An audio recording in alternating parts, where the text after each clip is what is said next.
बिस्मिल्लाहिर्रहमानिर्रहीम नहमदुहु व नसल्ली अला रसूलिहिल करीम अम्मा बाद फ़अऊज़ु बिल्लाहि मिनश्शैतानिर्रजीम बिस्मिल्लाहिर्रहमानिर्रहीम वमा असाबकुम मिन मुसीबतिन फ़बिमा कसबत अयदीकुम व यअफ़ु अन कसीर सदक़ल्लाहुल अज़ीम।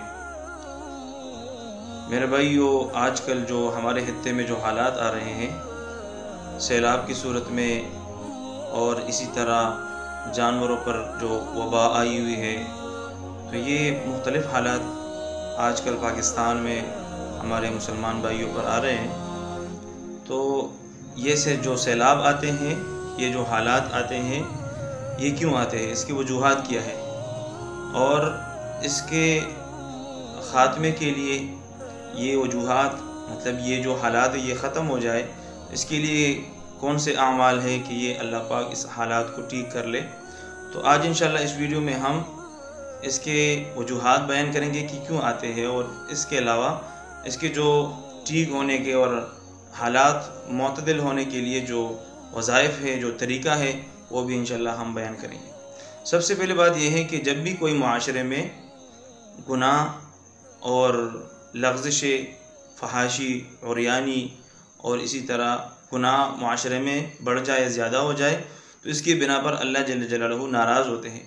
वैसे तो अल्लाह ने कुरान में फ़रमाया है कि मैंने ये दुनिया का जो निज़ाम बनाया है, ये पूरा का पूरा निज़ाम मैंने इंसानों के फ़ायदे के लिए पैदा फरमाया है, ये इंसानों को फ़ायदा देगा। लेकिन कभी कभार ये हालात इंसान के मुखालिफ हो जाते हैं, तो जहन में सवाल आता है कि ये हमारे फ़ायदे के लिए है, तो फिर ये हमें नुकसान क्यों दे रहा है।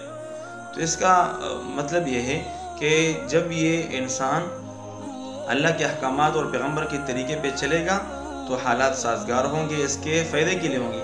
लेकिन जब बंदा बागी होगा अल्लाह से, तो फिर हालात भी इसके मुखालिफ होंगे।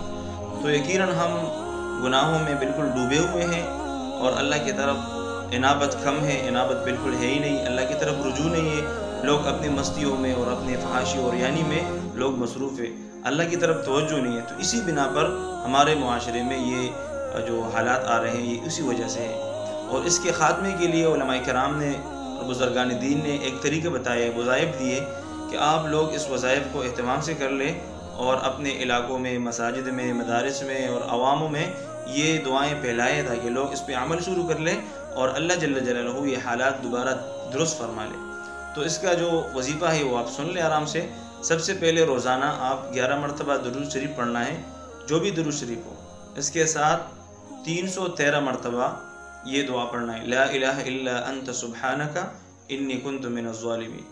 और इसके साथ 313 मरतबा हस्बुनल्लाहु व निअमल वकील पढ़ना है और 313 मरतबा अस्तग़फिरुल्लाह रब्बी मिन कुल्लि ज़ंबिन व अतूबु इलैह ये पढ़ना है। और आखिर में फिर 11 मरतबा दुरूद शरीफ पढ़ना है। ये मामूलात इंशाअल्लाह शुरू हो जाए तो अल्लाह ताला बेहतरी ले आएगा, इंशाअल्लाह अल्लाह ताला हालात दुरुस्त फरमाएगा। व आखिर दावाना अनिल हम्दुलिल्लाहि रब्बिल आलमीन।